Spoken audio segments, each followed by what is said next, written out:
right, so just made it back from Lowe's. Boy, did they have a lot of brick waiting for me. Their selection's amazing. That's something that my wife and I really liked about working with Lowe's on this project. Their selection of brick and outdoor landscaping product is pretty incredible. That was about the hardest part, was picking out exactly which brick would look the best for our particular layout here. What we decided to go with, this is called the Fulton Old Castle. It's a charcoal brick with kind of some tan highlights. Thought it would look good in our area that we have selected here. And so to start laying your brick, what you're going to do is start in one corner and basically work out. As far as laying brick in patterns is concerned, there's lots of different patterns that you can do. There's a herringbone, there's a basket weave, there's kind of more of the traditional brick pattern. Kind of whatever you can think of, really, that's what you can do with your brick.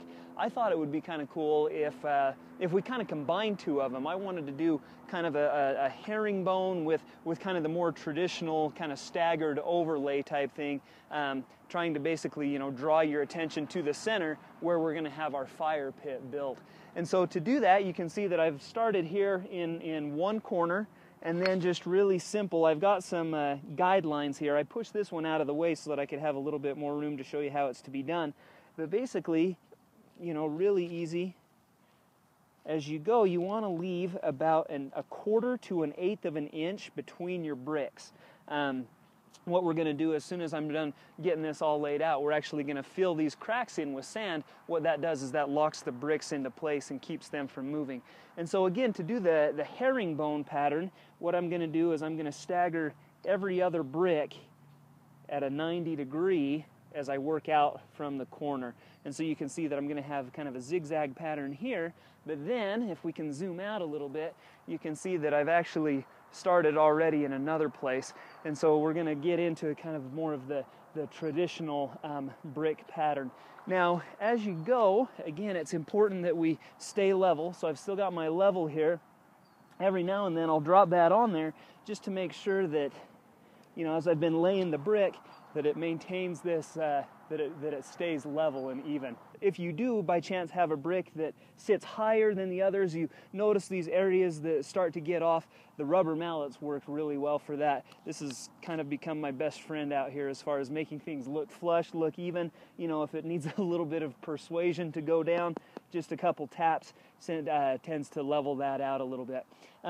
One thing that I have run into, if you'll come right over here, is that the rubber mallet, and this works really great for, you know, 2 and 3 bricks, but if there's an area where there's a lot of bricks that get off, you can do that again with a 2x4. You'll see that's pretty level right there, but it does have kind of some wobble to the 2x4. I've kind of got this big hill going on right here. I didn't do as good a job as I really should have with the sand and leveling that out. What I found works really well for that, just leave your 2x4 there, and then just, sorry if that's really loud. Anyway, you're going to hit up and down that 2x4 until those bricks underneath it do level out. That's worked really effectively as far as taking care of some of those bigger areas.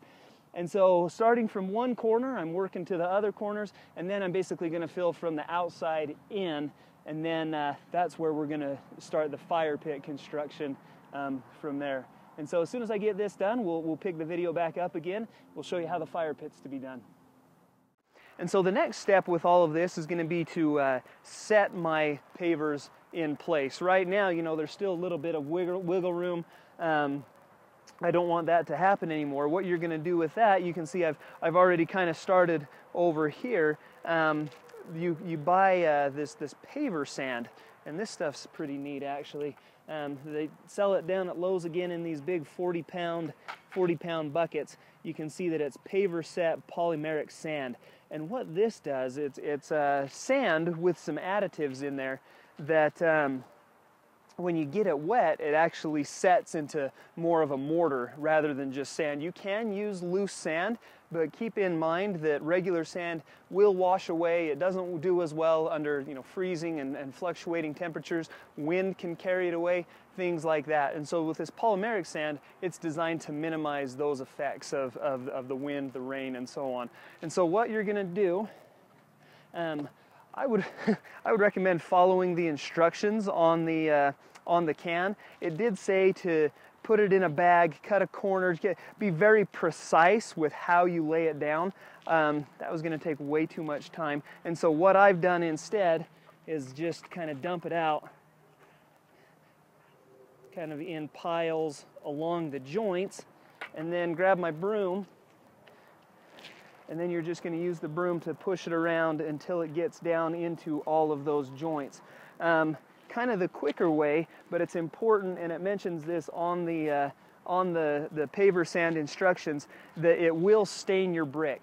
So keep that in mind. If this gets wet, it will discolor any brick that you have.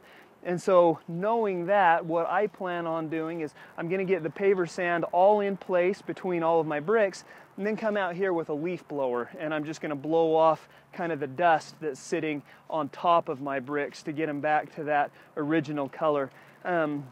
The next step, and again following the instructions on the paver sand, is to mist this. You don't want to hose it down so that it washes all the sand out of your cracks. You don't want it to splatter onto your bricks. Again, keeping in mind that it will stain, especially red brick is really susceptible to the staining. And so make it as clean as you can, mist it down, and what that does is that serves to lock it in place. Again, following the instructions on here, I want to say that you leave it there for 24 to 72 hours, and then we'll be ready to rock and roll on our next step. This is the last thing that I need to do to finish my patio, and then the next step's going to be putting the fire pit on top of it. So hopefully that'll be the next part of the video.